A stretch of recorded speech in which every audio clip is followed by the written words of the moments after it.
Welcome in, ladies and gentlemen, to episode number 22 of Let's Go Racing with David Starr. Tyler Jones here with you. So glad to have you with us today. Coming up on today's show, going to be joined by Andy Lally as we get a chance to talk road racing and get to know Andy and talk about his background and such when he joins us coming up in just a few moments from right now. As always, we are presented by Whataburger. Don't forget that every Whataburger is made fresh, served hot and prepared just like you like it. Want jalapenos and cheese on that? No problem. They've got you covered. Whataburger, proud to serve it hot and fresh 24 hours a day. David Starr joins us right now. David, how we doing? Man, we're doing great, man. Good to see you guys. Been a busy week, and man, Talladega was pretty awesome, but finally got home Sunday night, and man, I've been slam busy ever since. Dominic Oregon from the RacingExperts.com is also here. Dom, how we doing? Doing good, Tyler. Happy to be here. Episode 22. We're almost, like half a year into this podcast? That's crazy when you think about it like that. These things just keep clicking off, and gosh, really looking forward to today's show. No doubt about it. And, David, you had a nice run at Talladega. The rain called off the race a little bit early, but nonetheless, you find yourself in 16th position, avoiding that crash at the end of the race. Walk us through that last lap before the race was called off. How did you avoid all those cars around you there? Man, I always say by the grace of God, there's a country song, Jesus Take the Wheel. Shout out Carrie Underwood. I mean, that's really, that was kind of true, but, Talladega and Daytona, it's man, they're such awesome races. And I love those races, especially later in my career because, people understand that our racing team, we're not multi-million-dollar organizations. So we're one of the low-funded racing teams. So for us to go to Talladega, Daytona, sometimes Martinsville, Bristol, it's kind of the great equalizer. You know what I mean? It can take a car that has not a very big financial budget behind it, and you can compete against a Penske car or a Hendricks or Junior, you know what I mean? So, but when I go to those racetracks, it's kind of interesting how you want to, how you look at the race, how you're going to run the race. And man, over the years, I've always, no matter where you qualified, you always want to go to the front, run in the front. Running in the front is probably one of the safest places to be there in Daytona and Talladega. But getting to the front sometimes is the risk of it, And I had a great car. My car sucked up well at Talladega. And I think I started, I don't even remember where I started, 26th, 27th. And, man, I learned early on my car was good. It sucked up good. And I just said, I'm going to start the race. I'm going to get in line, and I'm going to slow my line down. I'm going to get about 6 or 7 cars behind me, and I'm going to put a little bit of real estate in between myself and the lead pack. And why I do that is to give you an opportunity to escape something if the big one happens. It doesn't always work that way, but it has worked that way well over the past, 10, 12, 13 years. And you want to be there at the end to give yourself a shot at trying to win or having a great finish. I don't have a problem with wrecking with 5 laps to go or the last lap or 2 laps to go. I'm very disappointed with myself if I wreck on lap 7 or lap 27, you know what I mean? And I'm always thinking, what am I doing?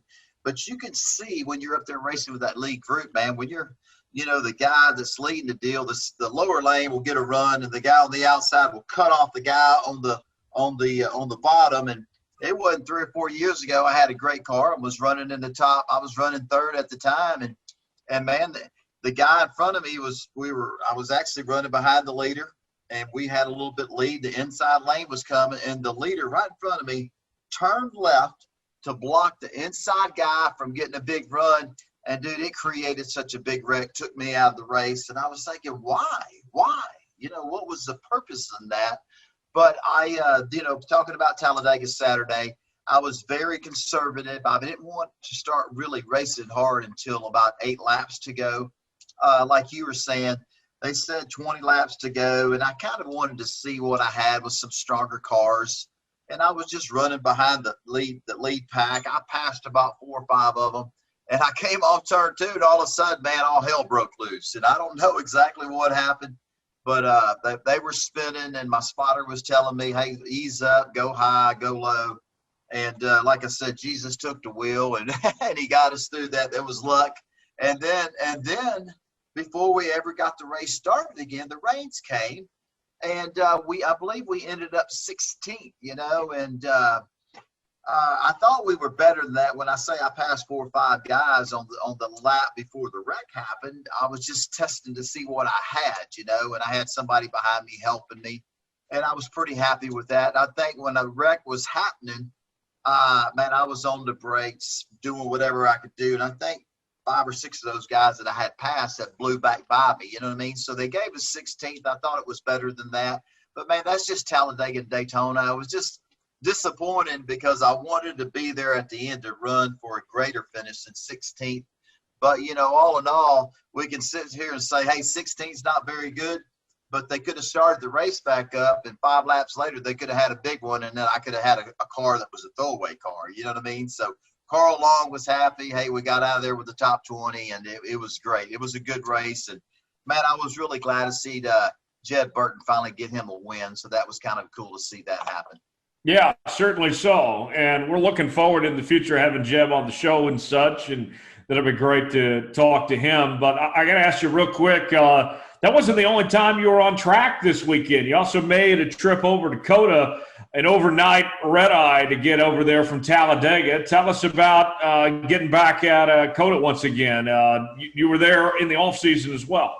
Yeah, well, we'll bring our guest on, Andy Lally, here in a minute. And that guy's an incredible road racer, one of the all-time best. But I was just going over there to try to figure out the racetrack. You know what I mean? We got a race coming up there, and I really don't know how to get around the place. I went there earlier in December and got to run 2 or 3 hours there. But, after being there all day Sunday and testing a Trans Am 2 car, I feel like I'm a little bit more confident on how to drive the racetrack. But I have a lot to learn, and very technical, very challenging racetrack, and that's a race that a lot of us guys are going to have to qualify our way in. And it's going to be challenging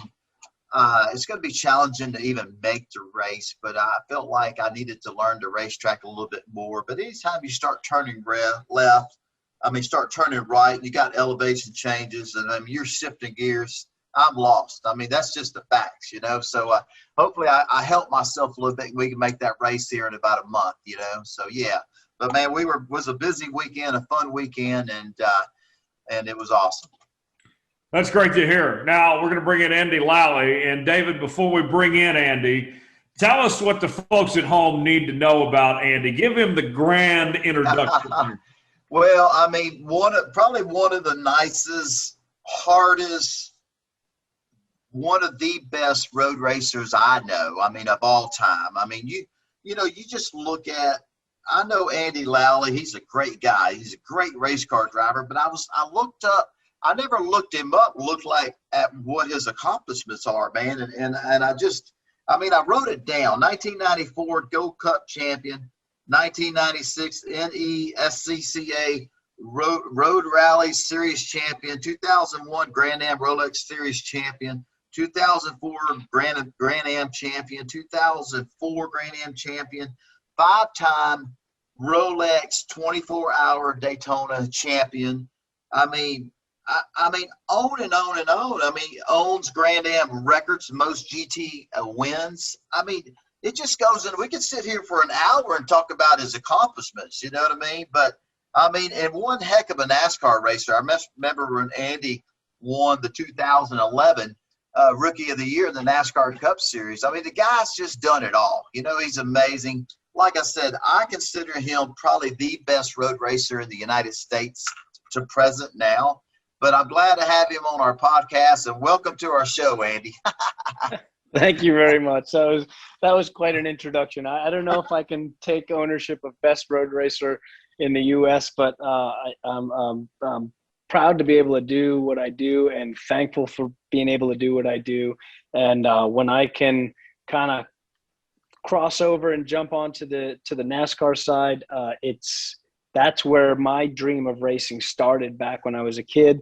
So it is absolutely a real pleasure to be able to get invited by some teams when the road courses roll around to come play. I'd still love to do the ovals again, and had a blast doing that. But obviously, most of my opportunities come when the road courses keep getting added to the schedules here. So I'm rooting for more and more road courses. Hopefully, we see a street course soon, and hopefully, I'll be able to jump into a decent seat and try to check off the very last box on my racing goal is to win in one of the big three. So that's still what I'm chasing, and still what I'm going after, and still what I'm trying to make that dream come true.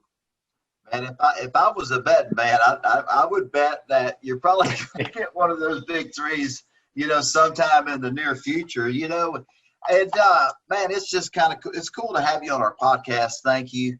But Andy, man, so much success as a road racer, and you've done so much in your career.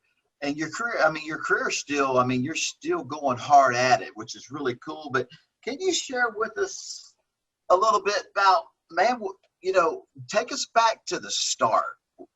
Was your dad involved? How did you get started in racing? How did that come? Tell us a little bit about how it all started and what, enlighten us on that. If we're going all the way back to the very beginning, one, I did not have a single family member that I grew up with that had any interest in auto racing. Myself, wow. As a young kid, I had everything that I had with wheels on it.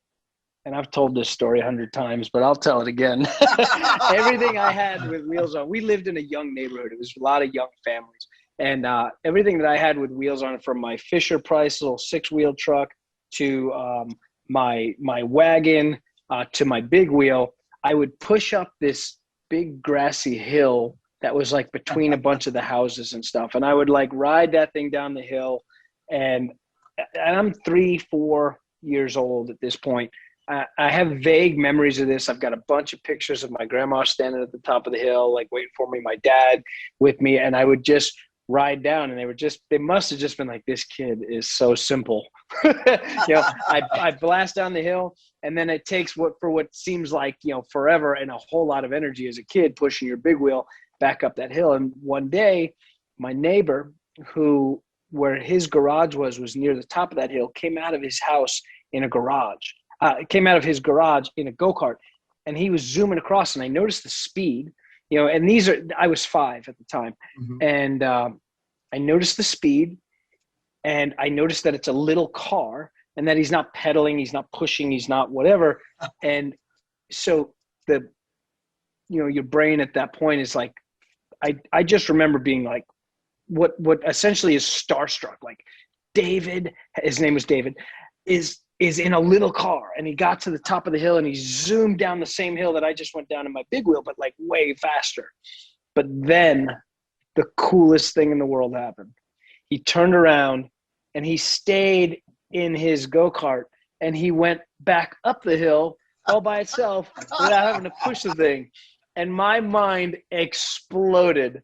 And my dad was with me, and I'm like, we need that stat. And I was like, I need that. I didn't know what to call it. I don't remember if he told me it was a go-kart. Eventually, it's stored in my brain that was a go-kart. Somebody eventually told me.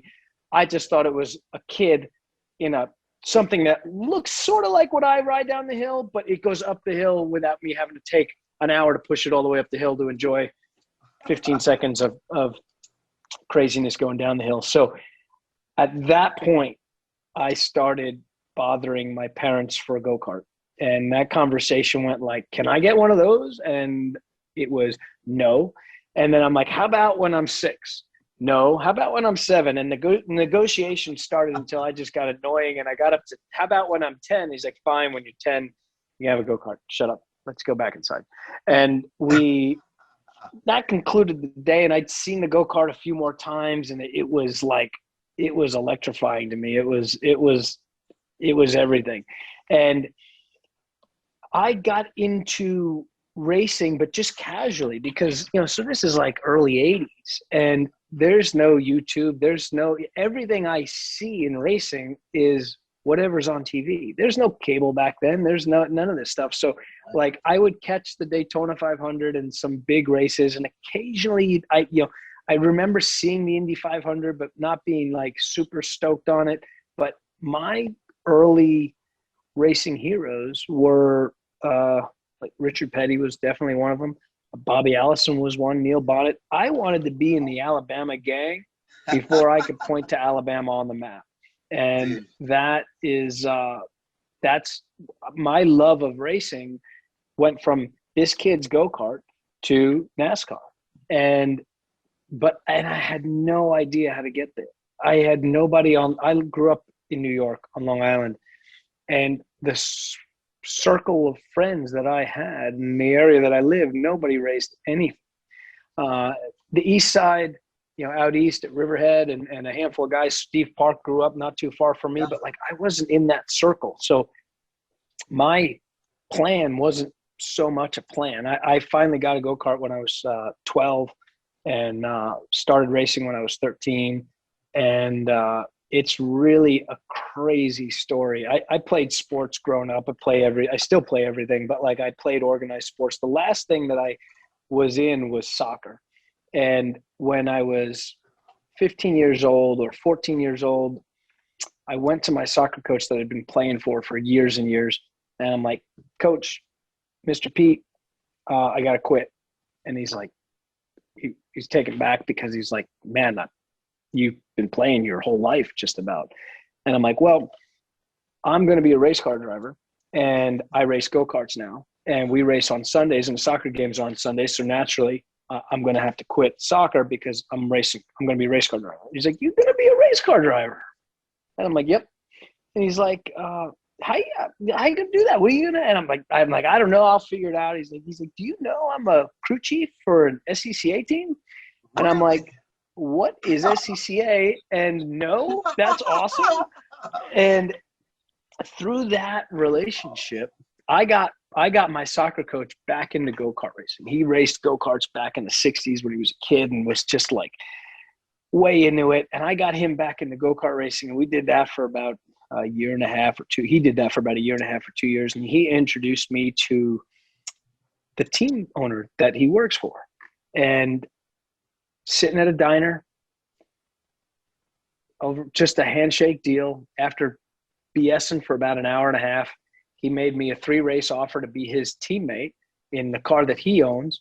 It's just regional, like Northeast stuff, where we would run Bridgehampton, we would run Pocono, Summit Point, Lime Rock, New Hampshire, those tracks in those areas.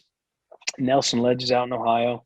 And we did 3 races at Bridgehampton, Summit Point, and Pocono. There's a road course on the inside of Pocono. And you're 13. No. This is when I was 13 and 14 when I got my soccer coach in. I was 17 at this. Okay. I was a senior in high school. Okay. And it was a 3-race deal, and that turned into a 3-year deal where Walter Simmendinger's name. Pete Matson was my soccer coach, and then Walter Simmendinger is the guy that mentored me, took me for 3 years, 2 years in touring cars, and then he got a Formula 500 car. And he sponsored me. We ran out of his shop, and I'm a horrible mechanic. I kind of half-assed tried, learn a little bit. I mean, I've got the basics down, but you would never bring a car to me and be like, hey, fix this. I can take it apart, but it's probably not going to go back together with all the same pieces. But that was my introduction to racing, and I had no idea. I remember my soccer coach being like, what's the plan? And I said to him, I'm like, I'm probably going to race go-karts for a while. And then what I'm probably going to do is jump into sprint cars like the ones I see on Thursday Night Thunder. And then hopefully if I do good in that, Roger Penske might call me or Rick Hendrick or whatever at the time. Jack Roush was huge at the time. And maybe I'll go NASCAR racing, or maybe I'll do the Indy 500. And he's like, yeah, you're going to do go-karts, sprint cars, and go to stock cars, huh? Is that the plan? And I'm like, what else is there? I mean, there's monster trucks. I see monster trucks on TV. What is there? Is there other things? I just didn't understand how many rungs were on the ladder. You got to dream big, buddy. You got to dream big. But man, I think it's cool. I love hearing this story, man. You're 3-4 years old, and man, I talk about my big wheel all the time because when I was a kid, I raced my big wheel, man. It was like that was a big thing, racing our big wheels in the cul-de-sac where we lived. And man, your grandmother, your grandparents, you push yourself up the hill, you go down the hill, you got to work your tail off to get it back up there. And it's your neighbor David that appears in a go-kart, and that's what did it for you. That is such a cool story. And then the soccer coach, dude, who would ever thought that the soccer coach knew anything about racing, and he worked for a racing team, dude. That's amazing, man. Amazing. And if it wasn't for those people in my life, I'd be a welder in a fab shop in New York. I probably would have taken over my dad's business, or I'd be a firefighter. Probably retiring firefighter right about. Yeah, actually, I'd be retired with like a pension right now. Yeah, it's been a minute, but yeah, I mean, I was a horrendous child. I was a horrible youth. I should have been put down when I was like 15. I was such a jerk. But if it wasn't for racing, that straightened my life out from quite a mischievous, rambunctious man. I was just an ass. I was a jerk, and I had that opportunity, and I realized that opportunity was huge, and that turned my life around. That squared me up, put me on the straight and narrow, and helped motivate me to basically learn about what I need to be doing next. And that was big. It's hard to believe. It's interesting to hear you say that. And here's why. And I think Dominic and Tyler would agree with me. You're such a great guy. You know, I think everybody knows you. I mean, you're a hard charger. I mean, you're not going to give anybody an inch on the racetrack because when they drop the green, we're at war. Thanks, you know buddy. what I mean? Yeah, but man. You're such a good guy. To hear you as a hellion is amazing. You know what I mean? Because talking to you and knowing you, I would have never thought that, you know. Man, I can't share too many stories on here, but you know, a lot of my personality now, lifestyle now, comes from being such the opposite when I was younger and naive and didn't really understand long-term implications for actions that I committed. And it's one of those things that when you do crazy stuff like that, when you're that young, it also helps you put other stuff into perspective. It also helps you keep calm in pretty crazy situations as you get older, because you've kind of been there, done that and some stuff. So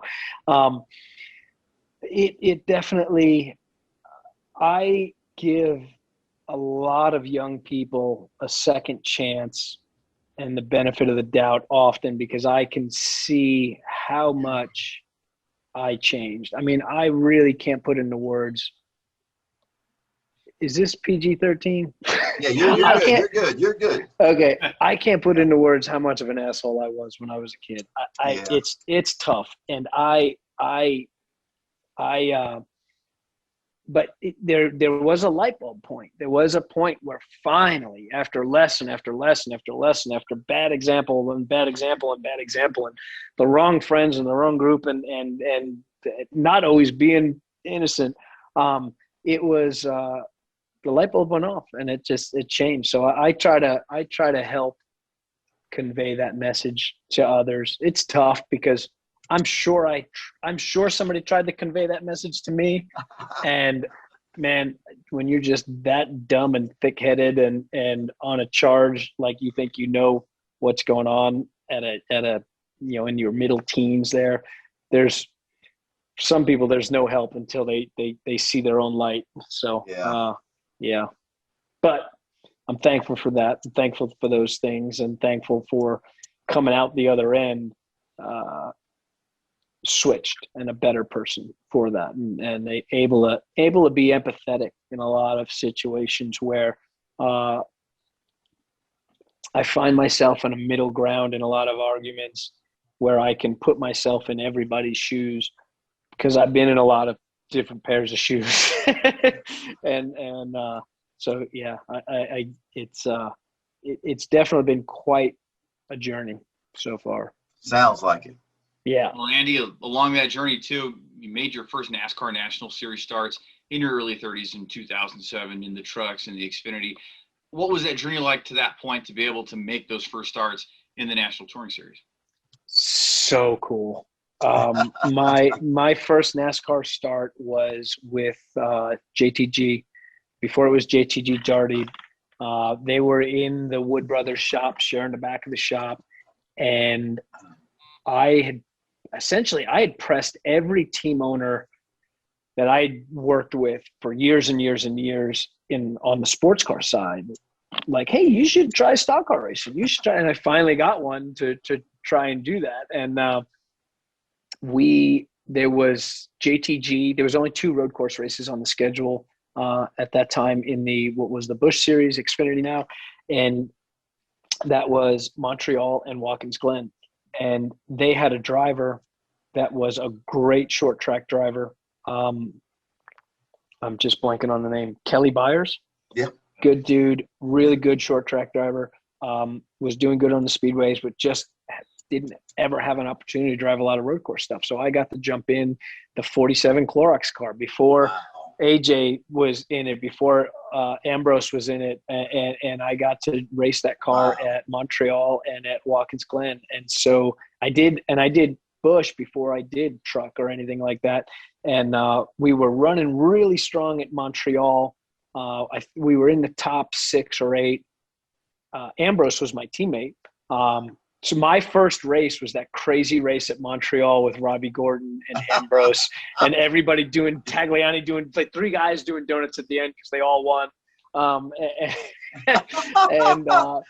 We broke a gear on the restart with like 10 to go or something like that. And I came back 2 weeks later and we raced Watkins Glen and I got my first top 10 in the Busch Series back then. And there was 8 Cup regulars in the top 10. And I had a great battle with Newman and Denny Hamlin in the last couple laps and got by him coming out of turn 10 and to put me in the top 10. And that was really cool. I think it was JTG's first top 10 in the Busch Series. Definitely that year. I don't know if it was ever, probably wasn't ever, but it was good. And I remember I climbed out of the car in 2007 at Watkins Glen. We secured a top 10 and I sat down on the tailgate, and this is, you come out of pit lane and they just direct you back. And it's a bit of a hike for the crews to get back to the hauler. So I had a minute where it was just me and none of the team members were around. I sat on the tailgate and I was like, that is so cool. We got a top 10 in NASCAR, and I had to take in that moment because I knew that was my last race that season. And I take a lot of these moments in where I'll just take a minute and appreciate the moment because, again, I have no idea if that's going to happen again. So I just kind of took it in, looked at the car, tried to remember the scene and remember cool parts of the race. And man, okay, at least we notched the top 10 here. That was about as good as we could expect. I'm just I've raced prototypes, GT cars, touring cars, everything along the way. The stock cars on road courses are by far my favorite thing on the planet. I wish there was just a whole series of that. That would be epic.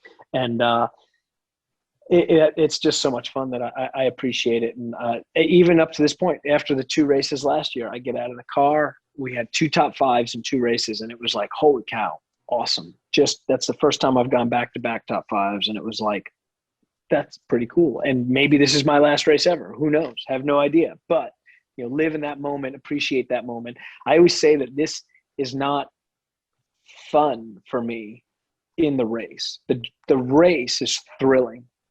The fun is in a reflection of a job well done at the end of it. So if you like a boxing match or an MMA fight, it is not fun to do that. It's thrilling.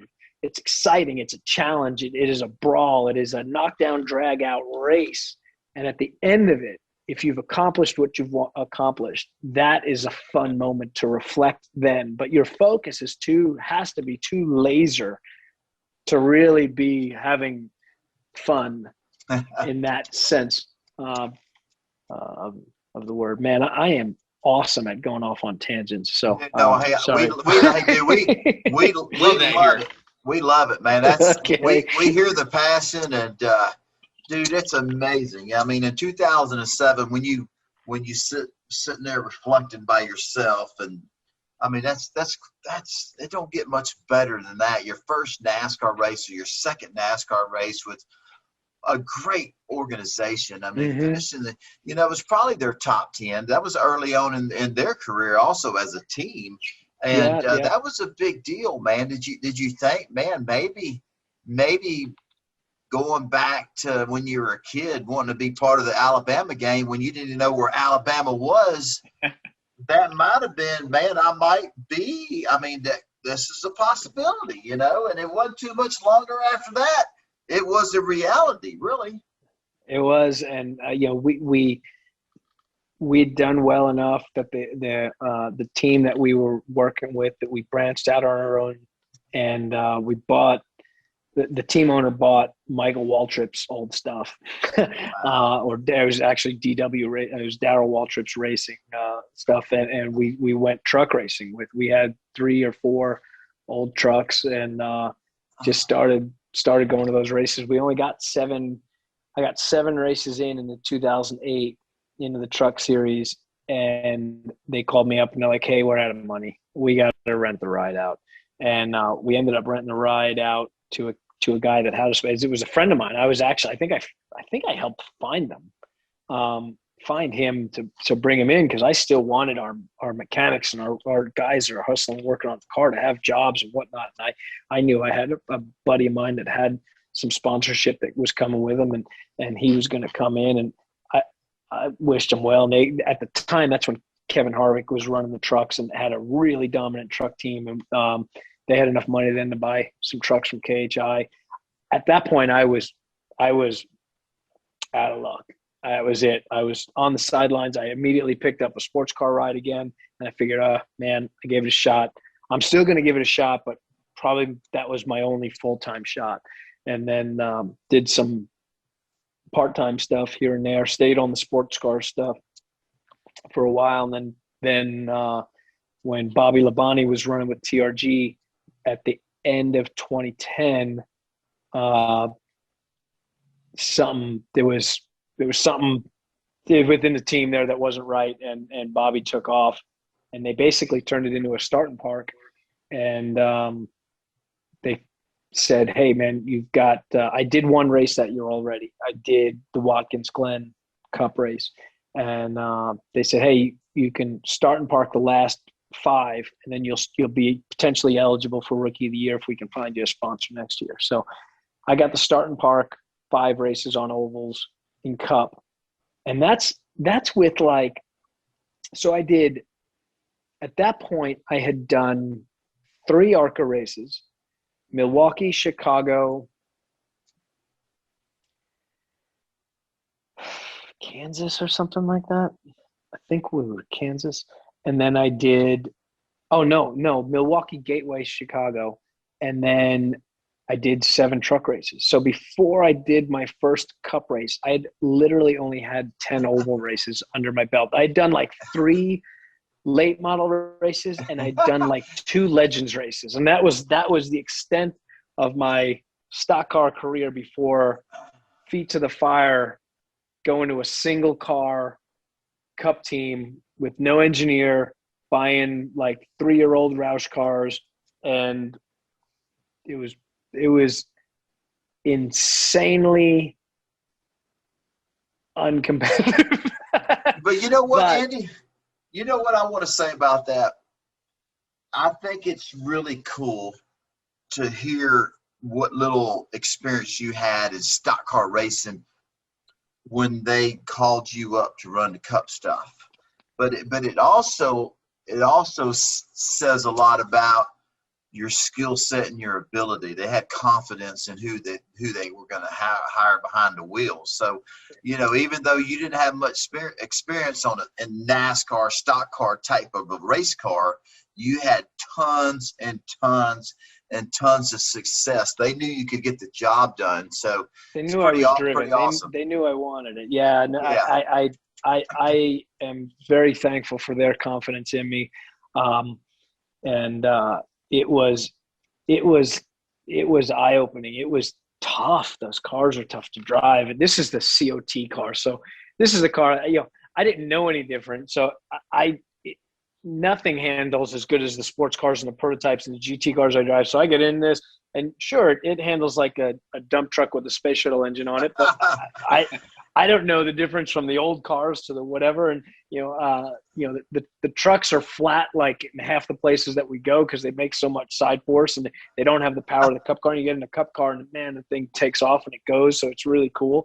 But, yeah, I was stoked. I was happy to have the opportunity. It was so cool to be out there.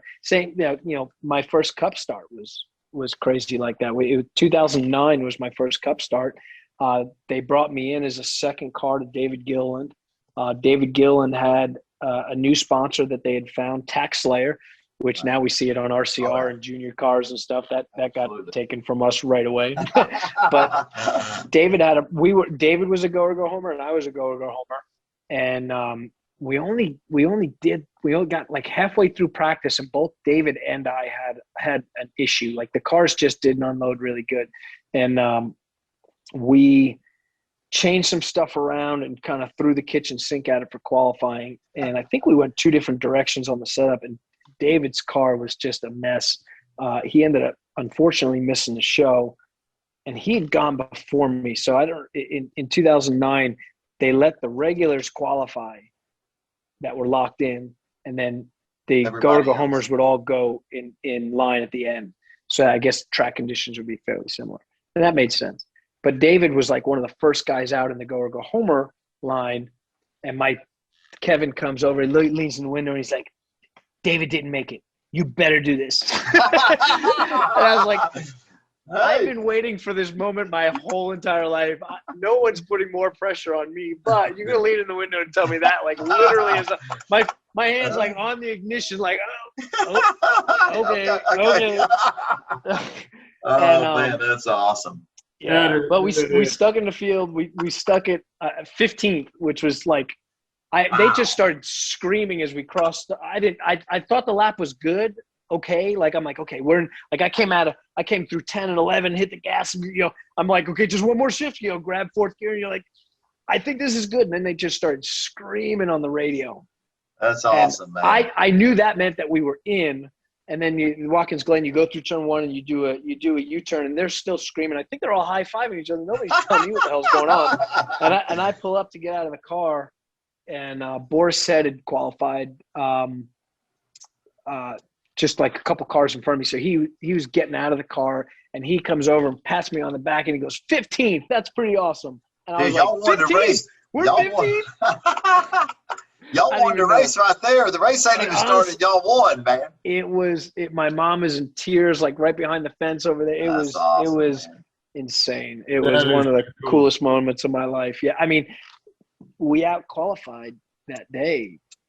Like I'm starting right behind. I'm starting on Tony Stewart's bumper. We out-qualified. Wow. Jeff Gordon, one of my heroes. Mark Martin, it was like, I'm looking at, I have that grid sheet. They now everything's digital, but they print it. I don't know if they actually do. I don't look anymore because I find everything online, but I kept that grid sheet. They would print 40 sheets and stick it in a little file on the thing as you come out of the trailer. That was just amazing to see. Again, one of those reflection moments where you get out of the car, and once all the craziness settles down, and you're like, we're in the show. Like, you find a moment to yourself and be like, we're in the show. Andy Lally joining us here on episode 22 of Let's Go Racing with David Starr. Just a reminder that folks at Whataburger cook up 100% pure beef burgers 24 hours a day. You can get your burger fix anytime, day or night at Whataburger. Proud to serve it hot and fresh 24 hours a day. Andy, of all the things you've done in your career, what would you say is your most proudest accomplishment at this point? I guess what I'm most known for, probably, I guess, through as far as accomplishments go, is I am a 5-time winner of the 24 Hours of Daytona. That puts me third on the all-time win list, and it puts me first in active drivers. So that's a race that I've been going to for 25 years now.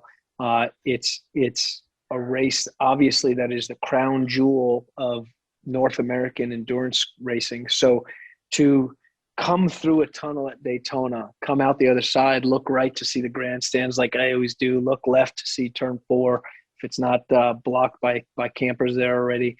To know that you roll onto the property at Daytona Speedway during the 24 Hours of Daytona, that you're the winningest active guy there, knowing where I started and the dumb luck and amazing opportunities I've had along the way to end up like that, that's pretty cool. A lot of people would have asked me that, and then they usually follow it up with, why isn't it the NASCAR Rookie of the Year thing? And I never even really take credit for the NASCAR Rookie of the Year thing.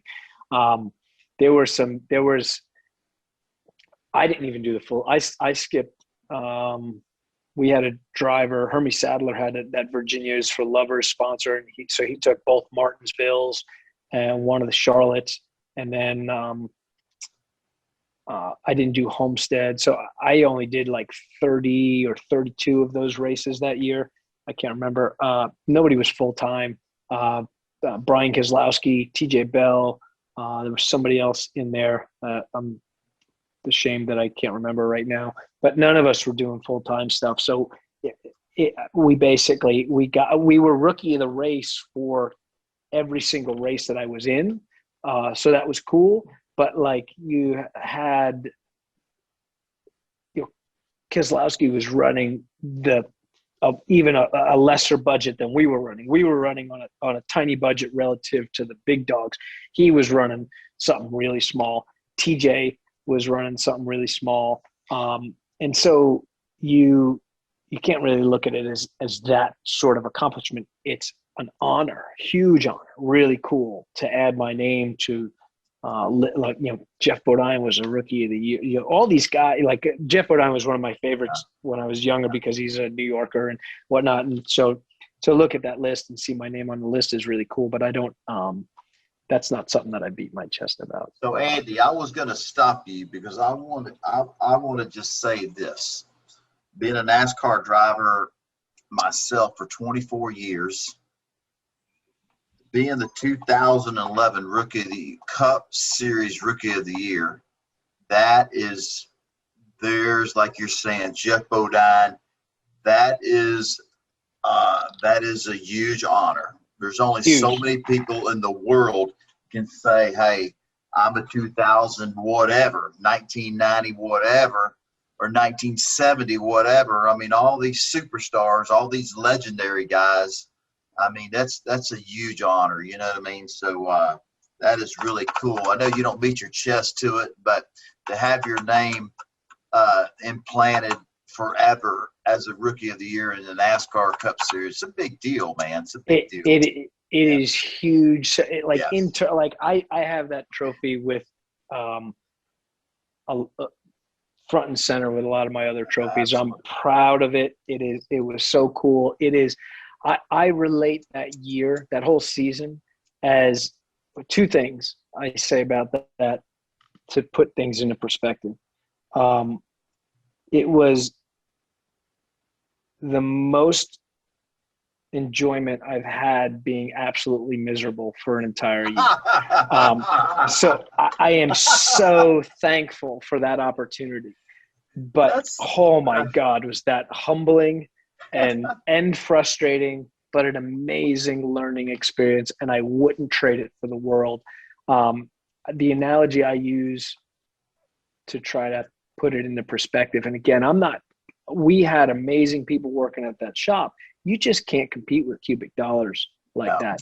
No. You can't compete with, we had Doug Reichert was my crew chief there.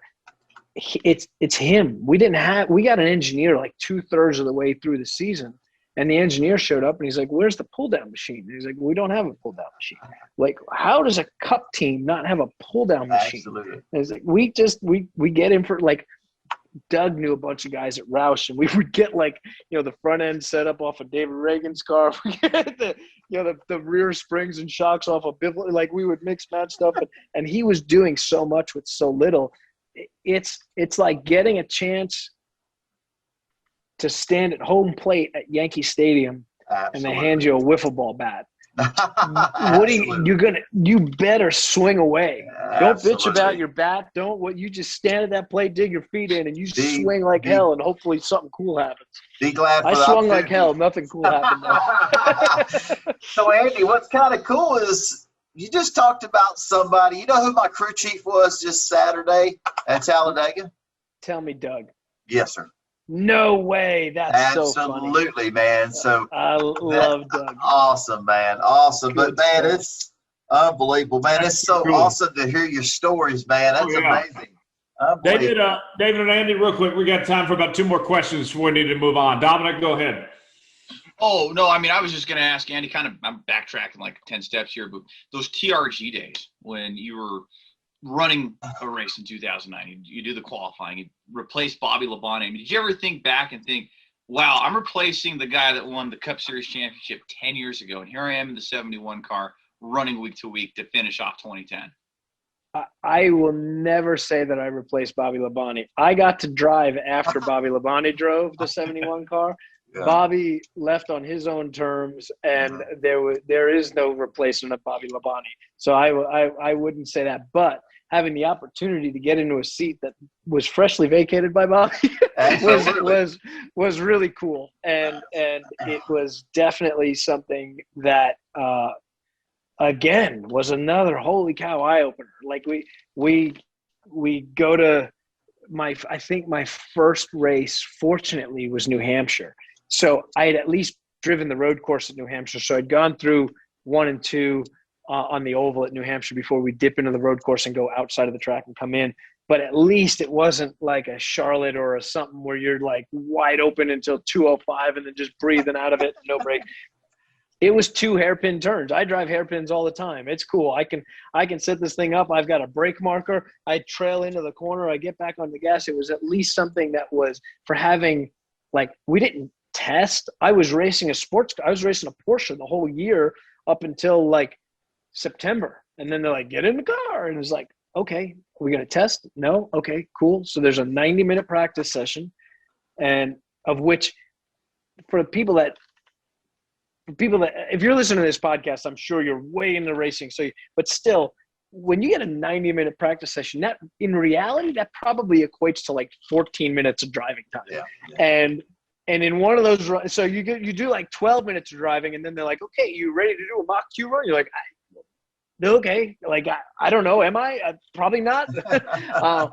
And you try to very quickly learn like what airing up the tires does at this track and this track, and what is this, like how much downforce are we actually going to make at a 1 mile flat track where we're going to tape the grill up, and how much more can I ask for coming in? And so when these guys are all rolling their cars off after showing up for like 10 years in a row there, and they've got 3 other teammates and all this data and 25 engineers, and the car's in this window that's like pretty damn good, and we're like, we have no idea what bars in the front of the car. Like it was a cluster, but it was awesome. And again, like I will always give props to the mechanics and the people that were working on that team that were trying to do so much with not a lot. And they worked their tails off. And that's got to be, I mean, when you're driving and you're not going fast, it's frustrating, but at the end of the day, you still get to drive. Working on a car that's not going fast, or you got a rookie driver in it that's like, hey, I've never been to New Hampshire. Hope I don't wad this thing up in a ball. And they're like, oh, cool, that's cool, because we just worked Monday, Tuesday, Wednesday, Thursday, loaded that thing up Thursday night, got you here. Don't ball our car up because we're probably going to use this one next week. Oh, man. That's People awesome. don't have a clue, man. Oh, yeah. One more question for you before we get to our NASCAR news and notes here, Andy. I got to know, what are you up to nowadays? We mentioned that you still love the opportunity to get into NASCAR when those road courses come up and such, but tell us about what you got going on now with sports cars and everything else. I'll keep this one short because I know you guys are looking down at the clock because I keep taking 5-minute answers here. But right now, I am back in the IMSA WeatherTech Championship. I race for a team called Magnus Racing. I've been with them for 10 years. We are racing an Acura NSX. It's a GT3 car. It's the worldwide GT3 platform that all the manufacturers are basically getting into, and it is the most used GT class all over the planet. When I can, I'm racing with Our Motorsports, and we'll be at. Oh man, I haven't announced this yet. Well, I told everybody it was going to be at COTA, but it's cool. Might as well tell them now. I'm going to be with Our Motorsports at COTA. Most people assume that. I'm also doing Mid Ohio with them, and then after that, whatever they call me for, whatever anybody calls me for, I want to do them. I want to do all the road courses and the ovals. I know my opportunities are probably only going to come on the road courses. So I have Xfinity, I have Indy and Road America and the Charlotte Roval Open. So it's those are the other races I want to do this year. Mm-hmm. Any chance you hop in a cup car there, Andy? There is. So there was talk of a couple of potential cup rides. So yes. I had 2 top 5 finishes with our last year. And that got noticed by a handful of people, and that has led to a handful of potential opportunities.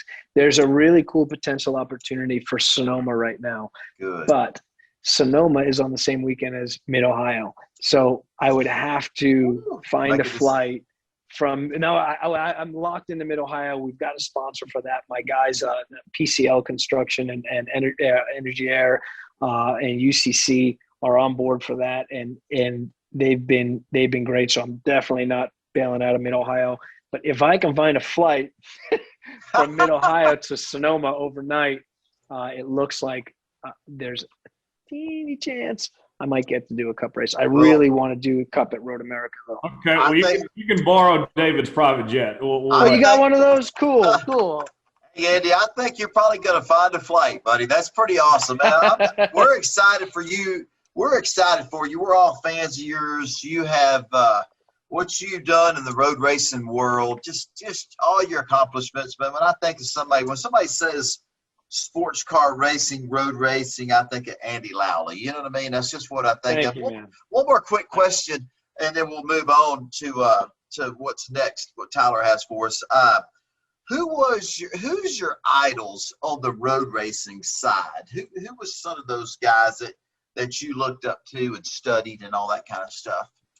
When I was very young and just getting into the prototype team scene, Dyson Racing was one of the top teams there. So James Weaver and Butch Leitzinger and Andy Wallace were like the 3 main guys at Dyson Racing. Dorsey Schroeder also. Oh, yeah. So Weaver, Wallace, Leitzinger were big time heroes for me. Tommy Kendall. Coming just as I'm getting in there, as I was getting in the Formula car, was just dominating Trans Am back in the day. And we met through a mutual friend of ours, a great guy, Bob Coker, introduced. I met Tommy at Long Beach in '96. We've been buddies since then. A lot of the old school Trans Am guys and a lot of the prototype guys, they were just really solid examples, of like the Didier Tays back in the day when he was in the list of cars. So on the sports car side, I was a NASCAR fan since like '82. I only became a sports car fan in like '93. And that was when I started racing sports cars. So I didn't really pay attention to the sports car or IndyCar side of things until probably like '96, '97. The first time I landed at Daytona and saw the 24. I didn't race it that year. I just saw it. I went around with pamphlets handing out like business cards and trifold things like, I'll drive for, you dumb stuff that you put on you. And so yeah, those are the guys. I would say Weaver, Wallace, and Leitzinger. Tommy for sure were probably the 4 guys I looked up to. So big names right there, man. That's pretty cool. Oh, yeah. Man. Yeah. And Boris would be another one too. Absolutely. Hans Stuck, yeah, Randy Popes. There's a bunch of guys, man. I learned and met as I was coming up. Absolutely. Oh, that's awesome. All right, time to transition to our NASCAR News and Notes segment. Before we do that, though, a reminder that Let's Go Racing is presented by Whataburger. Stop by Whataburger for a hot, hearty breakfast any morning, late or night. They're serving up breakfast from 11 p.m. to 11 a.m. Proud to serve it hot and fresh 24 hours a day. Dominic Oregon has our News and Notes. Dominic, it has been an eventful week in the NASCAR world. Where do we start this time? There's so much to unpack, Tyler, but we're going to start with our top headline because every week we take a look at our top news and notes, our headlines from across the motorsports industry. Our guy, David Starr, is at the top of the headlines this week. He revealed his throwback paint scheme for the Darlington race.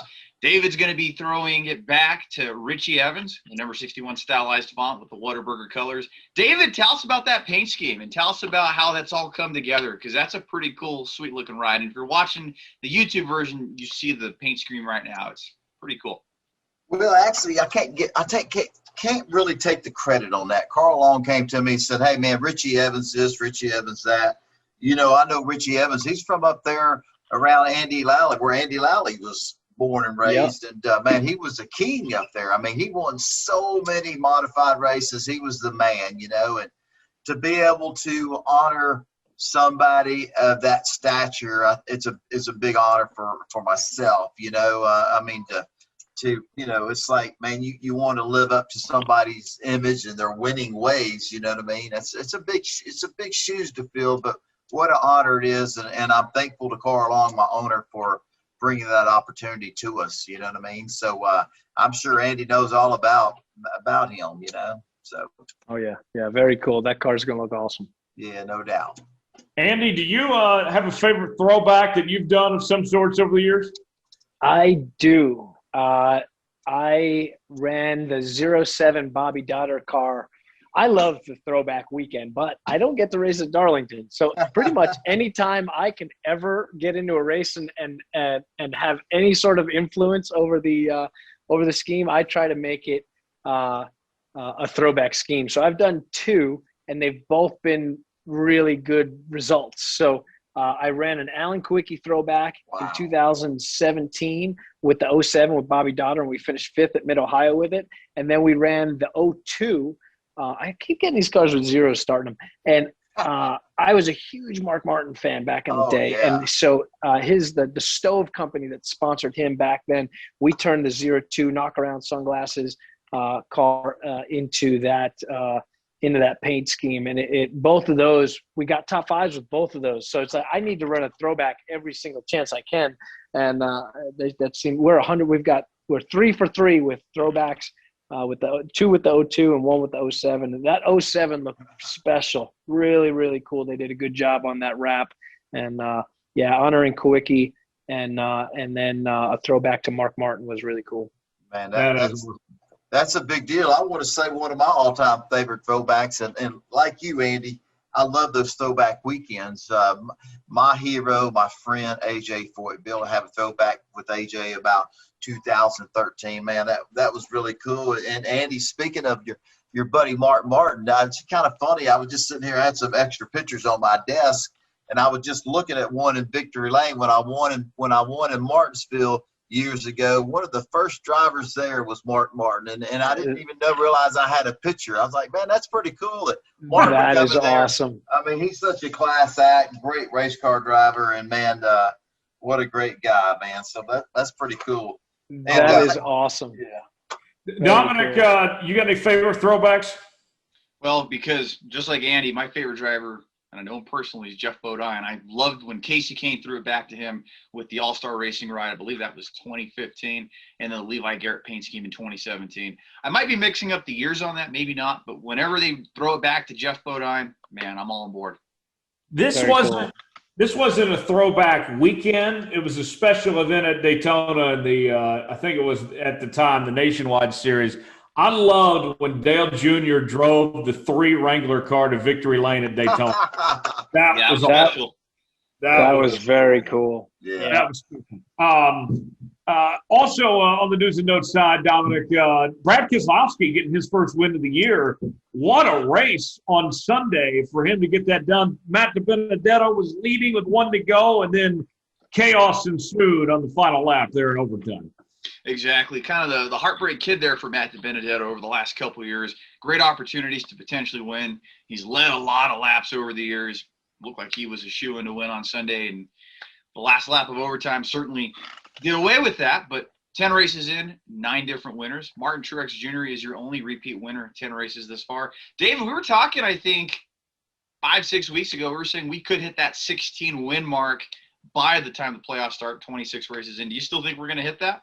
I really think, you look at some of the guys in 2021 hadn't won, Kevin Harvick, Denny Hamlin, Kyle Busch. I mean, there's just so many. So I really feel like that we're going to hit that 16 mark before the playoffs start, way before the playoffs starts, just because of a lot of the great teams and the great drivers that haven't won yet, But looking at the Talladega race on Sunday, man, Matty D, dude, man, Andy's been there, I've been there. It's just sometimes, man, you just make a split decision.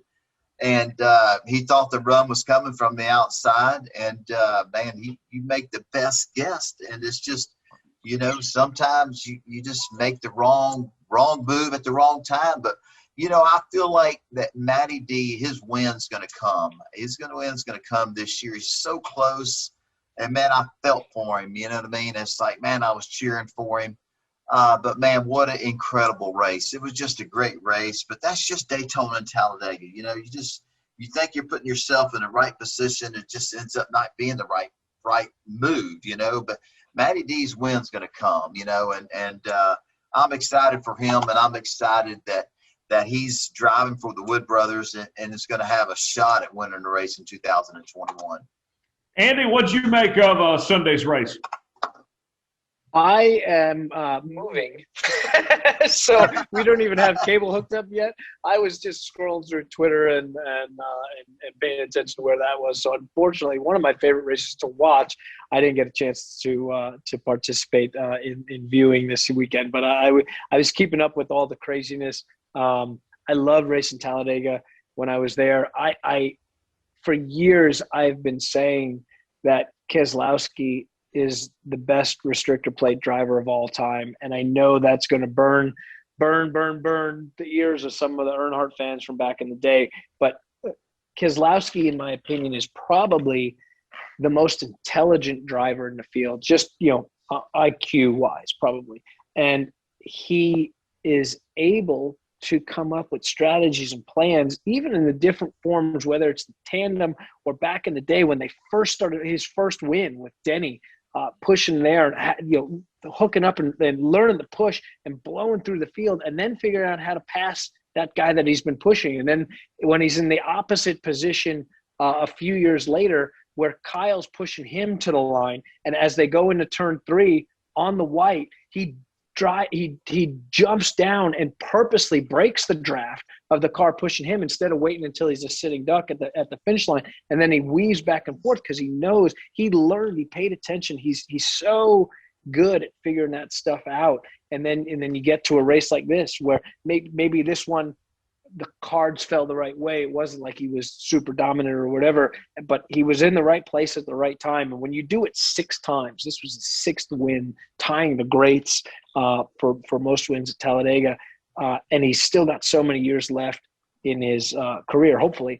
I think he will prove to be and it's funny that he hasn't won Daytona yet, but yeah. I think he'll get there. And I think we are seeing a continued process of probably the best restrictor plate racer on the planet. Oh yeah, he's something special. Brad Pitt is that's for sure. Looking ahead to Kansas this weekend, guys. I love Kansas Speedway. That's my home track. I'll be there this weekend. David got a little jealous. I got invited by NASCAR to be there actually. Should be a great race. David, I'll start with you. I know you won't be there this weekend, but Kansas has really put on a show. with their 2 dates over the last few years. I've been impressed. What say you? Man, I love racing there. It's just, man, Kansas Speedway. It's just, man, the facilities, so much entertainment outside the racetrack. But for a racetrack as a racer, I mean, you race on the bottom, you race in the middle, you're up on the wall. I mean, we've seen some tremendous races there. Xfinity Series, Cup Series, Truck Series. I think the way the racetrack, the way the banking, the progressive banking, and just how the racetrack has aged since it's been built, man, it just creates great racing. You know, I love racing there because, I like to run fast on the bottom, but as you lose your fuel load and your tires wear out, man, you're up on the wall, and man, you get your car to rotate in the center, and you got some good momentum. I mean, it's a fun racetrack, you know. So I'm always excited if I'm not racing there to watch the races that are going to be there. And this weekend, the truck race and the cup race, man, we think Talladega was exciting. We're going to see another exciting race at Kansas. I just love the design of the racetrack, the layout. It creates great racing. Andy, what do you think of Kansas Speedway? I only got to race Kansas 3 times, once in the truck, twice in Cup. But what I liked about it was it's not as banked as a Charlotte or an Atlanta or anything like that, but it races a little bit better because you don't have that massive transition into 1 or into 3 there. And like David was saying, once the tires were out, that's one of the things the groove got really wide, and it was fun. And without that banking the flight in, there's a lot more of a racing opportunity there. So where you can spread out on entry, and you can really drive it in and let it float up the track, or you can kind of back it off and ride that high line, and you can crisscross. It's not a good comparison to Homestead, but like it drives sort of like that, where you get so many grooves going back and forth that, like Dave said, the racing is always good there. It's fun without that much banking. It's kind of medium amount of banking. It creates a real good opportunity for different cars going at it. Dominic, we've had a lot of good memories in Kansas over the years. In fact, that's where I met Tyler for the first time in 2014. We were both college students in the media center. We somehow made our way out there to the media center as 19 and 20-year-olds. And, yeah, the barbecue sauce, too, and the barbecue joints in Kansas City, always a good time out there. But I always enjoy making that trek in October, trying to make it out to a May race here pretty soon. Yeah. Let's go around the room real quick with some picks for Sunday. Give me one name. I'll go Chase Elliott. He's won at Kansas before, reigning Cup champ, yet to get in victory lane in 2021. I think Chase Elliott gets it done on Sunday. Dominic, let's go to you. Who do you like? Oh, kid took the words right out of my mouth. I'm going to say Chase Elliott as well. Okay. How about you, Andy? I'll go with Truex. I think we're going to see him come on form and be one of the first guys to start running away with some wins here. I'm hoping there's 15 or 16 guys that win this year. I think we're going to just start to see a few of them start to kind of separate themselves from the field, and I think Truex is going to be one of them. Okay, David, how about you? Kevin Harvick.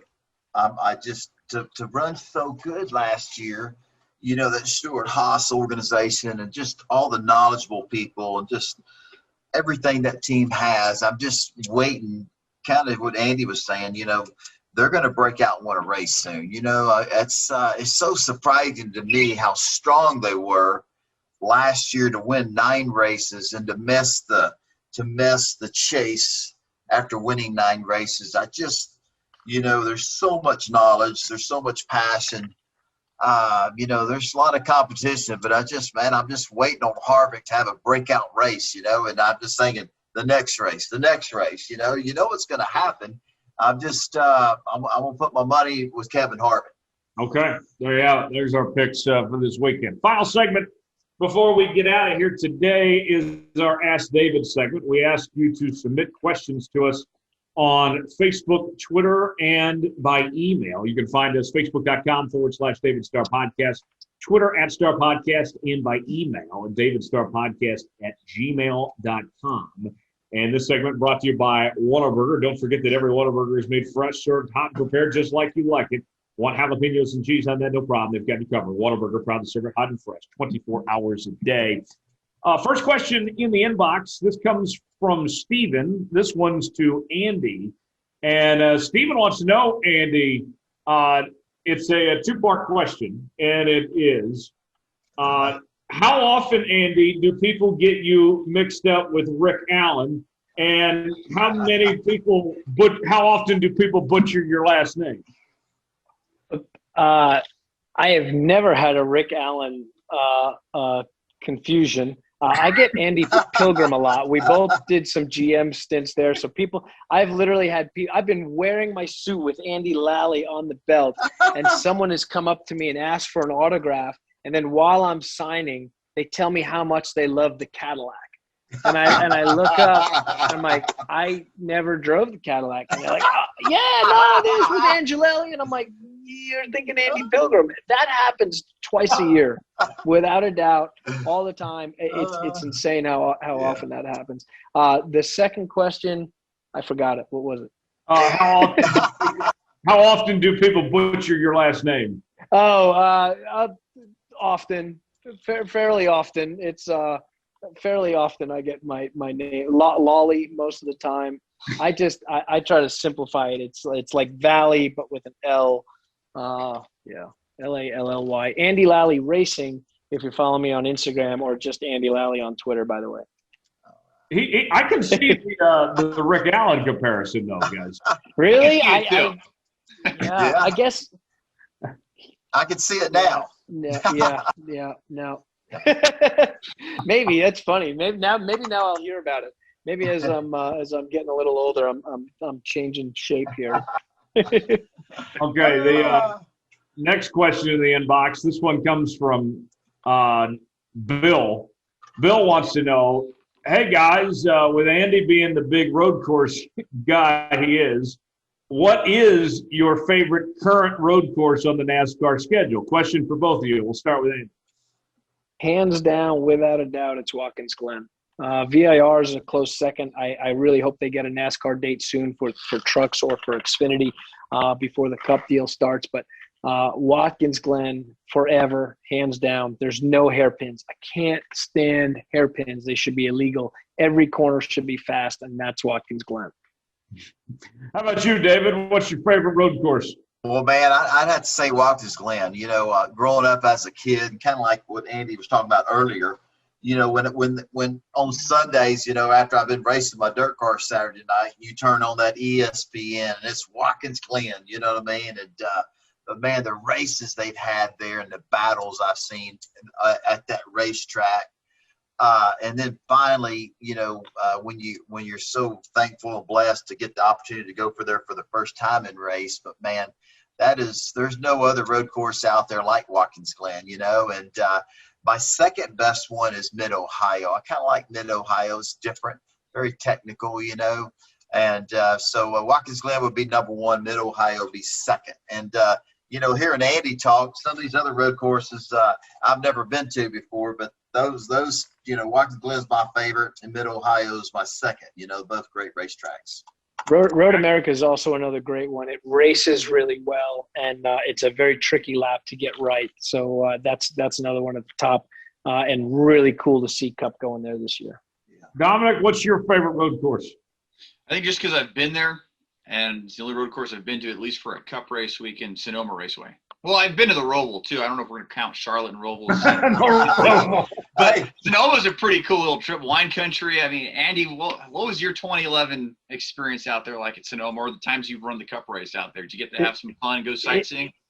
It was horrible. I was so, again, back then, there was Watkins Glen and Sonoma on the schedule. So there was the only two places that I'd ever been before were those two road courses. And we went out there, and on the very first pit stop, they dropped the jack, I dropped the clutch, and I dropped the axle right out the backside of the car. And so we spent like 40 minutes in the garage fixing whatever the heck got twisted up there. So unfortunately, my one and only Cup start at Sonoma ended with a broken axle on the first pit stop. So I love the area. I'm a skateboarder, so anytime I get to go to the West Coast, I bring my gear with me and I go skate. And I've actually started from Sonoma and driven all the way down the coast, taking the 1 through Santa Cruz, all the way down to LA, and just stopped at all the coolest Santa Barbara, stopped at all the coolest skate parks along the way. So Awesome. I love my West Coast trips.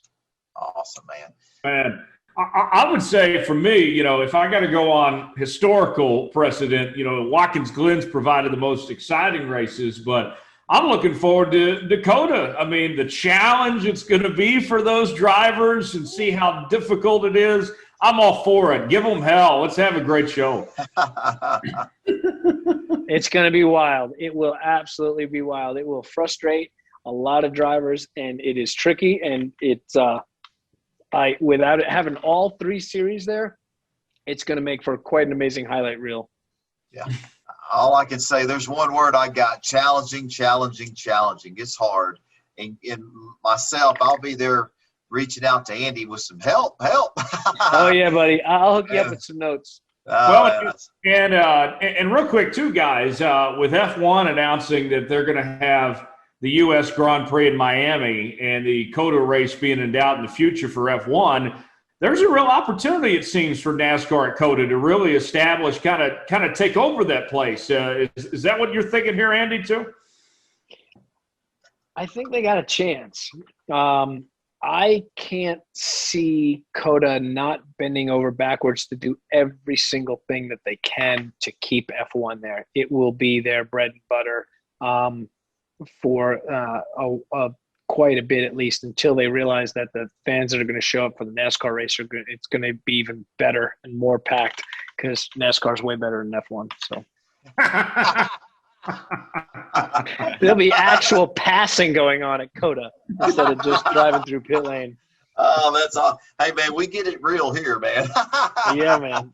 Oh, man, that's awesome. What was it that Ricky Bobby said to Jean Girard? Formula One. We drive offenders around here. We flush, Yeah. And then you knock them off. You're going to knock a lot of offenders off at COTA, buddy. Absolutely. Well, that is a good place to end today's show. Andy, we appreciate the time. Thanks for joining us. Tell us where people can find you and follow all that you got going on, man. I am on I'm going to be doing the rest of the IMSA championship. I'm going to be doing part-time in NASCAR. I'll be Andy Lally on Twitter. That's LALLY. And then Andy Lally Racing on Instagram. Instagram is the best way to follow me. My Twitter, I guess. I'll keep you guys posted on that, but there's more shenanigans on my Instagram. Very cool. David, what's this week look like for you with a few days off as you guys aren't racing at Kansas and Xfinity? Man, spending a little time working in my yard. I got one meeting this weekend.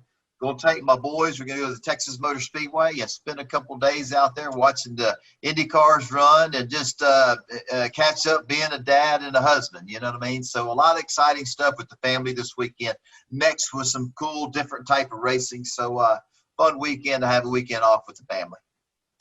Dominic, what's going on with the racing experts this week? We'll continue to keep the fans of the sport informed with what's going on in the sport and all around the industry. I got to give a shout out to, I know he's listening. He's been one of our longtime staff writers, Jonathan Field. He graduates from Mankato University upcoming in May with his degree in communication and journalism. Jonathan, we're all proud of you here. So we're really excited for you and can't wait for the next chapter for you. But have to give him a shout out. We'll continue to cover the sport and continuing to look for some giveaways. If you'd like to win some NASCAR autograph memorabilia, relics, all you got to do is just follow us along on Twitter at TheRacin, RACN Experts. All right, guys. What about you, man? What's going on? I will be holding down the fort at Kansas Speedway this weekend. I'll wear my bright Whataburger orange. I'll represent the crowd. Take advantage of my invite from NASCAR to be there. So it'll be a good time. I'll be covering that. And, of course, on social media, Tyler Jones Live on Twitter, Facebook, Instagram, all that. I'll have updates throughout the weekend. So should be a lot of fun, boys. I'm looking forward to it. We got to go.